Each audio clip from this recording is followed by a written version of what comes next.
Hello, mapagpalang buhay po sa atin mga kapatid. Ayan po. Nakabili po ako ng native na manok. Kung tawagin ay kaber. Bili po ako ng chicken wings. Ayan, mga pakpak. Ginawa ko po. Pinakuluan ko sa pressure cooker kasi matigas po ito eh. Yan po, hinalo ko mais. Yan, sarap. Kinamatisang native na manok. Tanglad lang po nilagay ko. Ayan po ang tanglad. Ang sarap. Lambot na niya.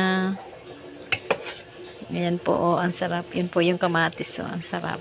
Lambot na, oh. Ayan. Ayan po mga guys. Ang sarap ng mais. My favorite mais po. Ayan. Ito po yung luto na simple lang. Pero napakasarap.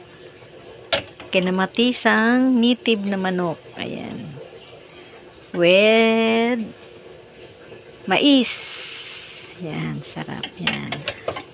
Hanggang dito na lang po mga guys. Ayan. God bless us all. Salamat po.